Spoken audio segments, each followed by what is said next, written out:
본 방송에서 제공하는 투자 정보는 투자 판단에 대한 조언입니다. 방송에서 제공하는 주식의 가치, 가격 상승 및 가격 하락에 대해서는 방송사에서 보장하지 않습니다. 이 시각 헤드라인 뉴스입니다. 기획재정부는 최근 경제 동향 그린북을 통해 우리 경제는 올해 3분기 호조에 따른 기저효과 등으로 조정을 받았지만 세계 경제 개선에 따른 수출 호조 등에 힘입어 전반적인 회복 흐름은 이어지고 있다고 진단했습니다. 지난달 수출은 반도체, 석유 제품 등 주력 품목 호조 등에 힘입어 역대 11월 가운데 최대 수출액을 기록한 반면 10월 광공업 생산은 3개월 연속 증가에 따른 기저효과, 완성차 수출 부진과 또 자동차 부품 수요 감소 등으로 전월 대비 1.1% 하락했습니다. 국내 거래소에서 비트코인은 지난 5일 1,400만 원을 넘어선 이후에도 줄기차게 상승해 오늘 새벽엔 2,100만 원 선에 거래가 됐습니다. 비트코인 가격은 한 달 전에 800만 원대를 기록했던 것과 비교해 무려 150%가 넘게 오른 것으로 폭등세를 실감케 하고 있습니다. 금융당국은 가상통화의 투기적 거래 급증과 또 사기범죄 발생 등에 주목해 유사수신과 자금 세탁 등에 대한 규제를 추진할 방침입니다. 전 세계 국내 총생산에서 한국의 비중은 1.9%에 불과하지만 원화 결제 거래량은 21%에 달해 우리 시장이 유독 과열되고 있는 모습입니다. 인천공항공사가 미국 뉴욕 JFK 국제공항의 운영권 인수를 추진합니다. 공사 관계자는 뉴욕 주정부와 뉴저지 항만청이 진행하는 JFK 공항 리노베이션 프로젝트 입찰에 인천공항공사도 참여하겠다는 의사를 전달했다고 밝혔습니다. 연간 이용객이 6천만 명이 넘는 JFK 공항은 미국 최대 공항 가운데 하나로 노후화된 시설을 개선하기 위해 100억 달러, 우리 돈 약 11조 원 규모의 터미널 개선 작업을 추진하고 있습니다. 파리바게뜨 가맹본사와 가맹점주협의회, 협력업체가 참여한 3자 합작사가 제빵사들의 소속 전환을 위해 근로계약 체결을 본격적으로 시작했습니다. 앞서 파리바게뜨는 직접 고용 시정 지시 대상 제빵사 5,300여 명 가운데 70%로부터 직접 고용을 반대하는 확인서를 받았다고 발표한 바 있습니다. 하지만 이에 노조는 확인서가 강압 때문에 작성된 것이라 주장하며 상당수의 제빵사로부터 철회서를 받아 회사 측에 제출한 바 있습니다. 또 이에 파리바게뜨는 확인서 진위 논란을 불식시키기 위해 근로계약서 체결로 서두르고 있는 모습입니다.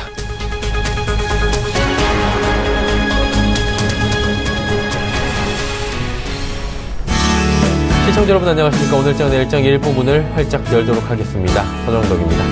자, 오늘 금요일장입니다. 이번 주 내내 조정이 좀 양시장에 나왔고요. 조정의 폭이 좀 깊었고 답답했기 때문에 한 주 마무리하는 금요일장에는 기술적 반등도 좀 나와줄 구간이다. 그리고 이제 좀 조정 끝내고 어느 정도는 올라갈 구간이다라고 생각하고 있었는데 오늘장도 쉽지 않아 봅니다. 특히나 양시장 외국인 매도가 오늘도 나오면서 지수에 부담을 주고 있고요. 거래소 쪽부터 보자면 소폭 상승 정도를 유지합니다. 오전까지는 보합권 수준이었는데 지금 빨간불 전환했고요. 7포인트 정도 지금 상승하고 있는데 전기전자 업종의 반등에 의한 지수 상승으로 보는 게 맞을 것 같습니다. 그동안 낙폭이 워낙에 컸던 전기전자 업종들 SK하이닉스, 삼성전자 필두로 해서 전체적으로 오름세입니다. 시가총액에서 차지하는 비중이 워낙에 크다 보니까 전기전자 업종이 어느 정도 반등이 나와주니까 시장이 잘 달리는 듯한 모습은 보입니다. 하지만 면면을 살펴보면 기타 업종들은 지지부진한 모습들이 많고요. 이런 지지부진함이 지수의 상단을 막고 있는 모습입니다. 이런 흐름은 다음 주 12일부터 13일 예정돼 있는 미 FOMC 회의, 또 이후에 22 통화정책회의, 13일부터 문재인 대통령의 중국 국빈 방문, 정상회담까지 그 전까지는 두고 보자라는 관망세는 계속될 것으로 예상이 됩니다. 코스닥 시장 보면 오늘도 하락 추세인데요. 바이오 종목들의 조정이 나오고 있고요. 코스닥 시장 활성화 대책 발표 연기가 있었습니다. 이 부분 때문에 기대감이 지금 실망 매물로 쏟아져 나오는 부분이 있고 4월부터 대주주 양도소득세 과세요건 강화된다라는 것도 시장에는 분명히 부정적 부담이 되고 있는 모습입니다. 그리고 그다음 급등에 따른 피로감 누적도 한 몫을 하고 있는 것 같은데요. 금요일장 쉽지 않아 보입니다. 오늘장, 내일장과 함께 하시면서 한 주의 마무리 그리고 다음 주장에 대한 전략들 세워보시길 바랍니다. 본 방송에서 오늘 전해드리는 정보는 투자 판단에 대한 조언일 뿐입니다. 해당 주식의 가치와 또 수익률을 보장해드리지 않는다는 점 참고하고 2시간 시청해주시면 감사하겠습니다. 코스피부터 확인해 보도록 하죠. 자, 코스피 지수는 말씀드린 대로 한 7포인트 정도 현재 상승 국면입니다. 2470선에서 공방 벌이고 있고요. 0.3% 상승 가져가고 있는 모습입니다. 일중 흐름들 체크해 보도록 하겠습니다. 일중 흐름 보시면 저점은 2450포인트대까지 떨어졌고요. 고점은 현재 포인트 부근입니다. 2470선에서 고점 형성돼 있고요. 그 부근으로 지금 공방 벌이고 있고 위아래로는 약 10포인트밖에 되지 않는 오늘도 답답한 박스권 장세가 이어지고 있는 모습입니다. 순환매라기보다는 그동안에 눌려있던 전기전자 업종만 오늘 좀 올라가는 정도라고 보시면 될 것 같습니다. 수급 주체 만나보도록 하죠.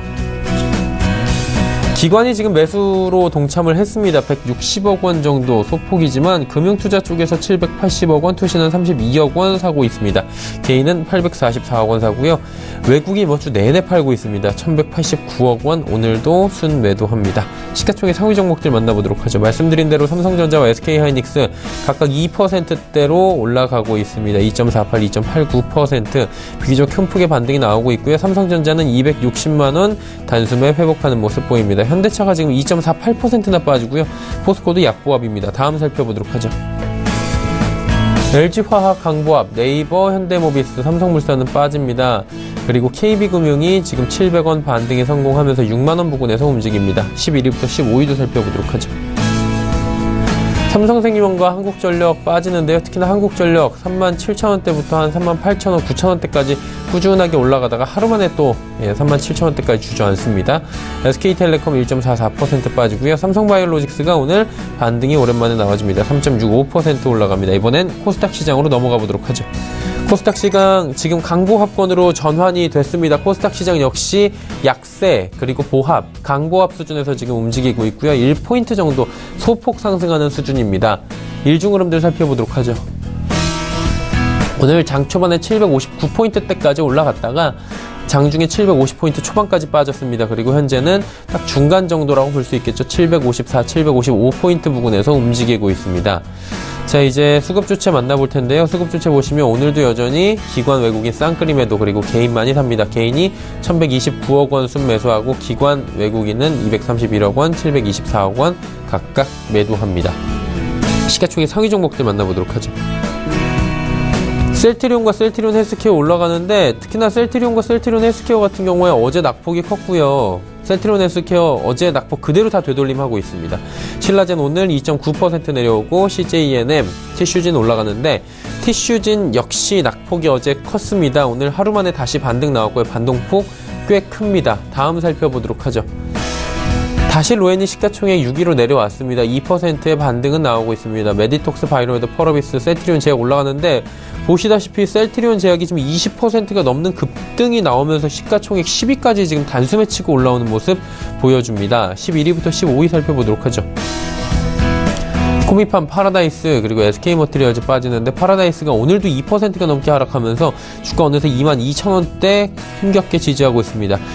보톡스 관련주들도 오늘 괜찮은데요. 휴젤도 1.47% 올라갑니다. 전기차 관련 포스코 캠텍은 0.45% 강보합권에서 움직입니다. 원달러 환율의 흐름 살펴보도록 하겠습니다. 원달러 환율 지금 보합권에서 움직이고 있는데 약보합입니다. 1원 20전 하락하면서 1192원 30전에 거래가 됩니다. 국내 양시장 여기까지 살펴보도록 하죠.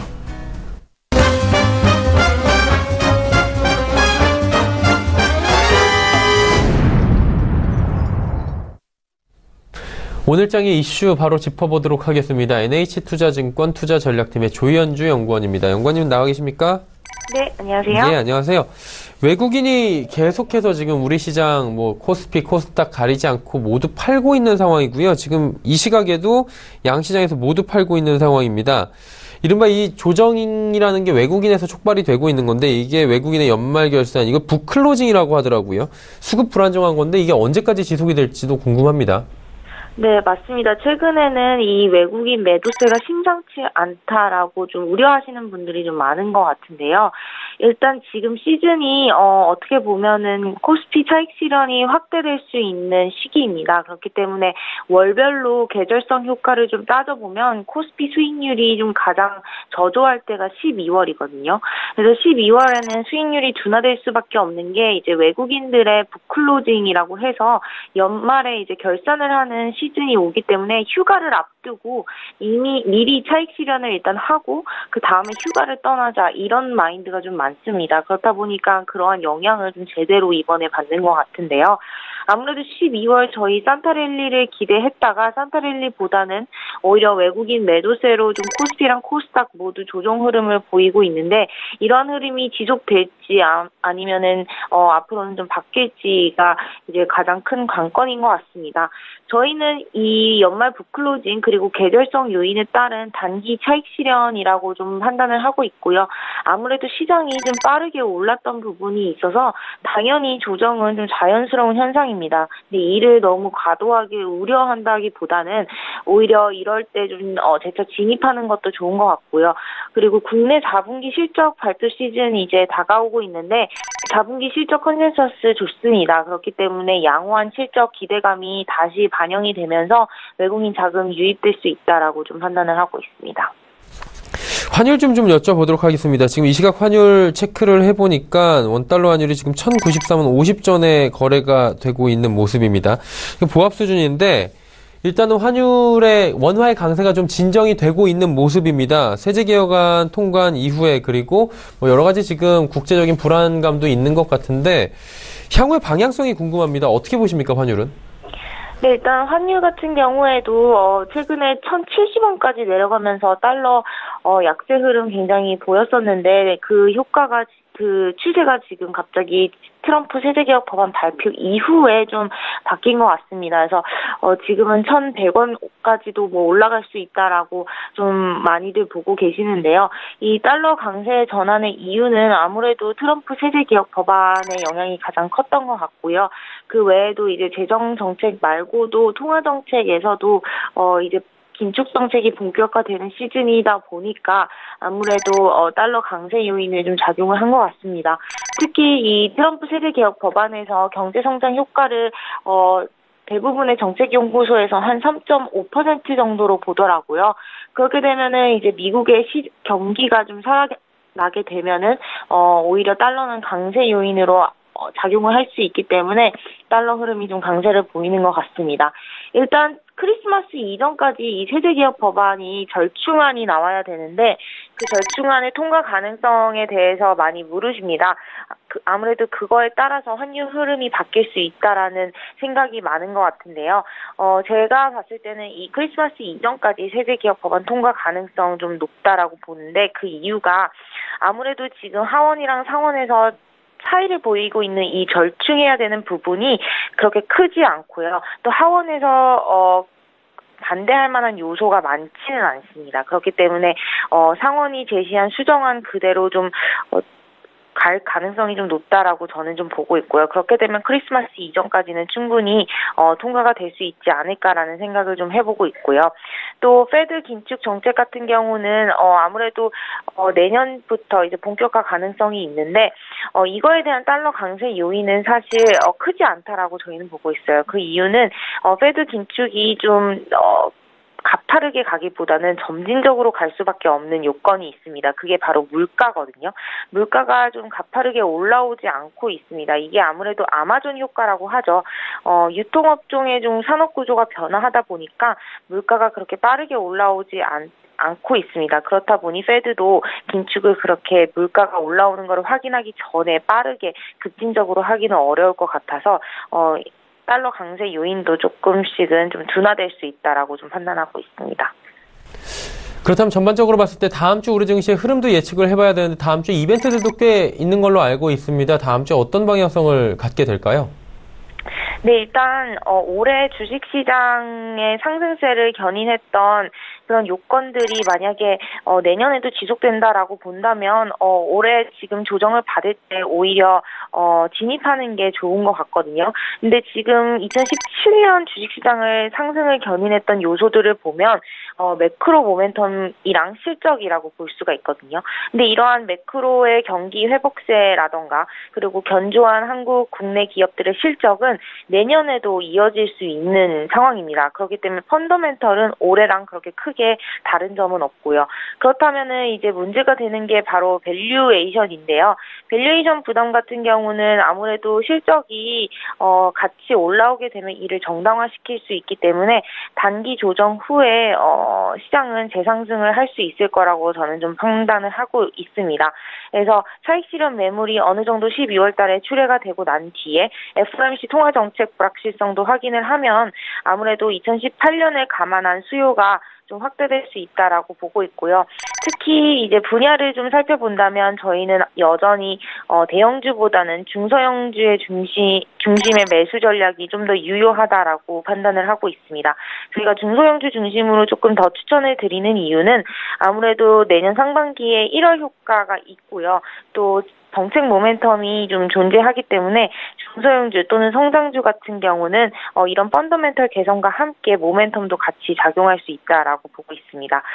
특히 저희가 두 가지 부분을 좀 긍정적으로 말씀을 드리고 있는데 첫 번째는 4차 산업혁명 관련주입니다. 그래서 4차 산업혁명에 대한 정책 지원 있을 것 같고요. 또 기술 진화 가 있을 거라서 내년에는 좀 뉴 마켓이 형성되지 않을까라고 생각을 하고 있습니다.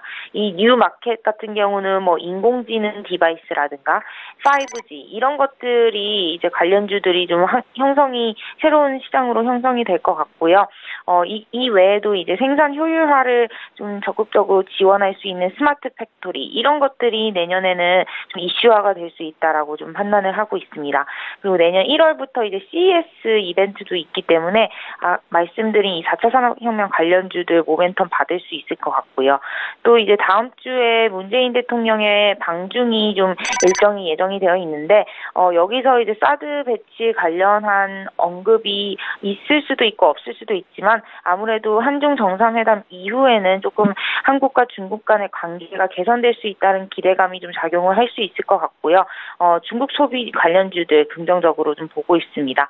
아무래도 말씀드렸던 게임, 엔터, 미디어, 화장품, 호텔, 레저 이런 업종 같은 경우는 만약에 한국과 중국과의 관계가 좀 개선이 된다라고 한다면 실적 업사이드 여력이 충분히 있기 때문에 2017년 실적이 안 좋았던 이 중국 관련 소비주들 내년에는 실적 개선세 기대해 볼 수 있다라고 판단하고 있습니다. 네, 다음 주에 볼만한 종목군들까지 함께 선정을 해주셨습니다. 오늘 말씀 여기까지 듣도록 하겠습니다. 고맙습니다.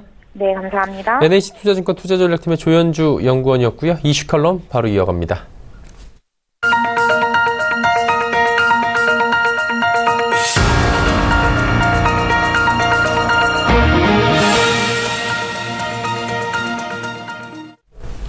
마켓 리더들과 함께하는 시간, 이슈 칼럼 시간입니다. 오늘은 미중산업경제연구소 조용찬 소장 함께합니다. 소장님 안녕하십니까?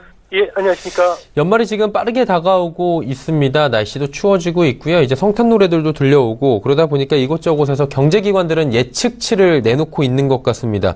증권사들도 뭐 내년 컨센서스 예상하고 있고 지금 밴드 작업하고 있는 것 같은데 내년 글로벌 경제에 대한 의견 소장님 좀 궁금합니다. 소장님은 어떻게 보시는지 그리고 올해 확장 국면이 계속 이어졌었는데 내년에도 이것들이 이어질지 이 부분 한번 짚어주시겠습니까? 네, IMF뿐만 아니라 세계은행과 같은 주요 경제 예측 기관들이 내년도와 관련된 경제 전망들을 속속 내놓고 있는데요. 결론은 올해보다는 빠르진 않지만 과열되지도 않는 완만한 성장이 예상된다는 점이고요.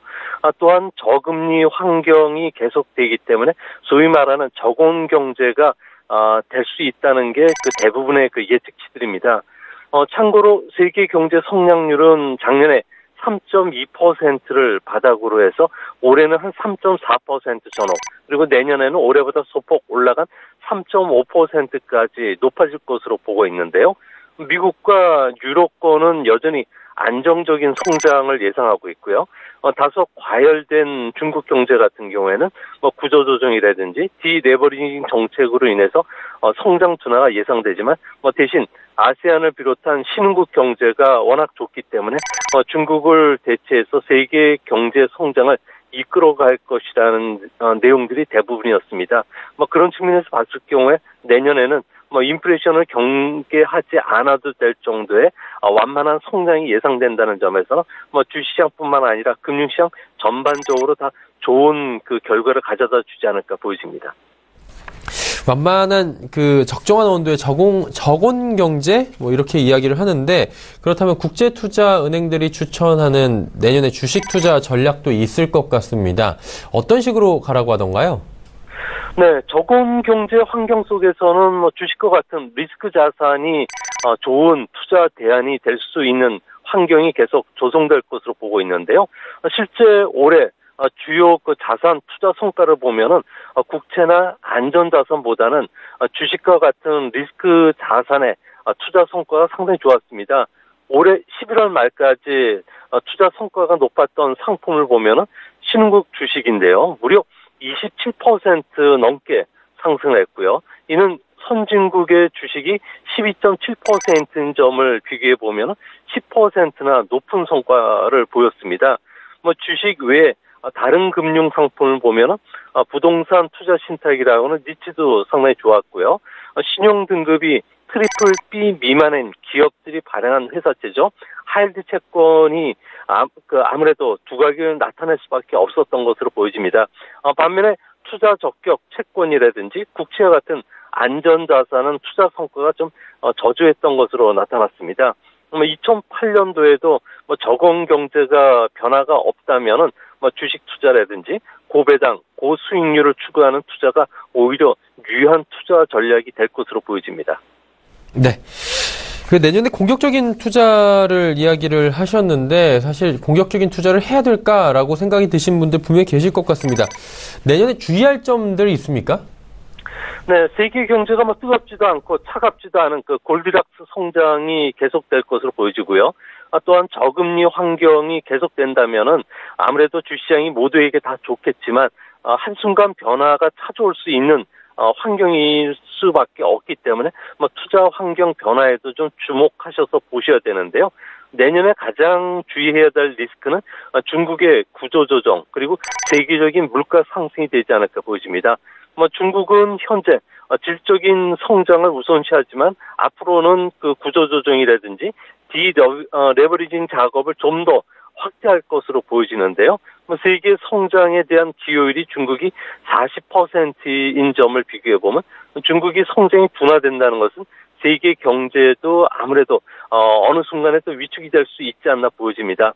이뿐만 아니라 국제투자은행들 같은 경우에는 세계적인 물가가 올라갈 가능성이 좀 있다고 좀 보고 있는데요. 아무래도 경기 확장 국면 끝 무렵에는 자산 버블이라든지 물가 상승이 동반해서 찾아왔기 때문에 어느 순간에 금융 긴축 기조가 빨리 전개됐을 경우에는 아무래도 위험 자산이 크게 하락할 수 있다는 쪽에 의견들을 좀 주고 있는 그런 모습입니다. 이제 앞으로 주식 투자를 하실 때는 그 포트폴리오 구성을 제대로 하셔야 되는데요. 내년도에는 기본적인 주식이나 채권 비율에만 신경 쓰지 마시고요.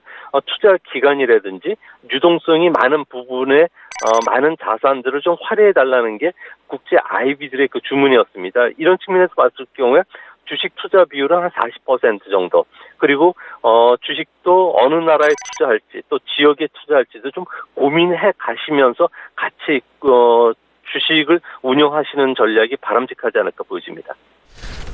결국에 포트를 구성하는 방식, 그 세분화를 조금 더 시켜서 주식의 40%라도 그것들을 또 세분화시킬 수 있는 조금 더 이제 대응을 잘 해나가야 된다, 이렇게 이야기를 해주셨는데 여기까지 하도록 하고요. 분위기 좀 바꿔보도록 하겠습니다. 삼성전자, SK하이닉스 특허 분쟁이 계속해서 시달리고 있는데 아무래도 세계에서 워낙에 잘 달리는 두 기업이다 보니까 그럴 수도 있겠다라고 생각이 들긴 하는데, 그래도 이건 좀 갑자기 너무 늘어난 것 같다라는 의견들도 많습니다. 왜 그런 걸까요?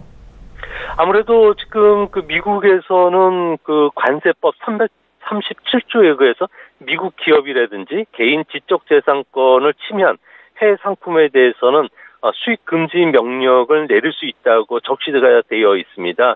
이 때문에 트럼프 행정부 같은 경우에는 미국 기업에게 유리하게 문제를 해결해 줄 것이라는 기업들의 믿음이 어느 때보다 강해지고 있는데요. 이 때문에 한국 기업에 대한 전방위적인 그 공세가 지금 전개되는 그런 모습입니다.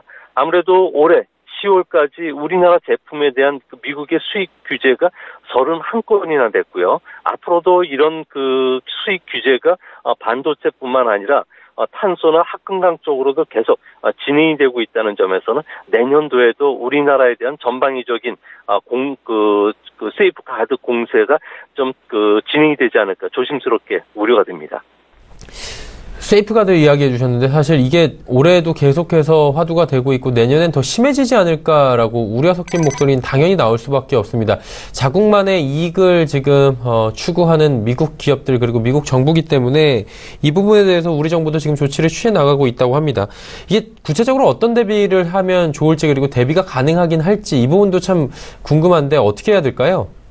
네, 올해 그 미국에서 우리나라에 대해서 규제가 들어온 건 반도체뿐만 아니라 태양광 묘들 그리고 또 탄소 합금강 선제뿐만 아니라 작년에 우리나라가 대미 수출이 2,400만 달러에 불과했던 음료수병을 만드는 원료인 페트까지도 반덤핑 조사가 들어갔었는데요.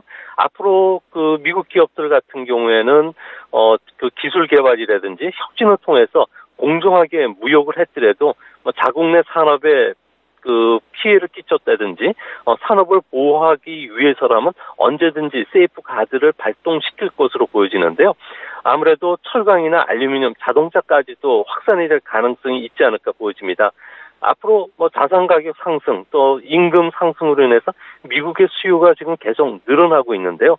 이때 우리나라 기업들은 갑자기 싼 값으로 미국 시장에 들어갔을 경우에 월풀처럼 자국 시장을 지키기 위해서 미국 기업이 세이프 가드를 전도의 보고민 양 계속 휘두를 가능성이 높다는 점에선 앞으로 좀 정교하고 적극적으로 대응하는 길밖에 다른 방도는 없지 않을까 생각이 됩니다. 참 방도가 뾰족한 묘수는 지금 없다라는 말씀이신 건데 이런 분위기가 지속이 된다면 내년에 한미 FTA 지금 개정 협상이 있을 예정인데 지금 분위기는 미국이 또 무리한 요구를 해오지 않을까라고 예측이 되는 부분이고 우리 정부가 한미 FTA 폐기 카드까지 꺼내겠다 올해 이런 얘기까지 나왔었습니다. 순조롭게 이런 분위기에서 마무리가 나올 수 있을까요? 네, 지금 우리 그 FTA 재협상에 앞서서 나프타와 관련된 협상이 들어갔는데요. 5차 협상회의 이후에 갑자기 멕시코와 캐나다가 미국에 대해서 강하게 반발을 하고 있습니다. 그동안의 협상 과정에서 미국의 원산지 규칙 대폭 강화를 어느 정도 수용하는 분위기였는데요. 트럼프가 갑작스럽게 5년마다 협상을 지속할지 여부를 재검토하는 선셋, 일몰 조항을 추가시키자고 요구를 했기 때문에 그렇습니다. 미국 같은 경우는 우리나라 FTA와 관련해서는 내년도부터 본격적인 개정 협상에 들어가는데요. 농산물뿐만 아니라 자동차, 농업, 의약품 시장과 관련된 시장 개방을 더 요구할 것으로 보여지고요. 전자상거래, 지적재산권, 원산지 규칙, 그리고 무역 규제 조치, 정부 도달 쪽에서도 새로운 개방 항목을 포함시키려고 할 것으로 보여지기 때문에 앞으로 그 나프타 협상을 보면서 미국의 우리의 뿐만 아니라 그 한국도 상호 이익이 되는 방향으로 적극적으로 좀 설득해 나가야지 되지 않을까 이렇게 보여집니다. 네. 오늘 말씀 여기까지 듣도록 하겠습니다. 고맙습니다. 예, 감사합니다. 네, 미중산업경제연구소 조용찬 소장과 이야기 나눠봤습니다.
오늘장 내일장 1부 함께 하셨습니다. 잠시 뒤 2부에는 라이브 매매타임 오늘도 준비가 되어 있습니다. 많은 종목 이야기 해볼 예정이고요. 100원의 정보 이용료 부과되는 샵 0082번을 통해서 종목 상담 지금부터 남겨주셔도 됩니다.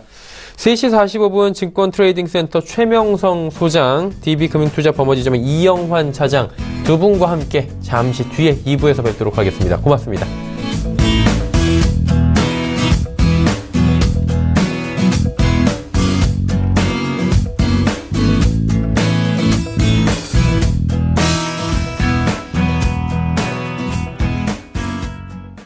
본 방송에서 제공하는 투자 정보는 투자 판단에 대한 조언입니다. 방송에서 제공하는 주식의 가치, 가격 상승 및 가격 하락에 대해서는 방송사에서 보장하지 않습니다.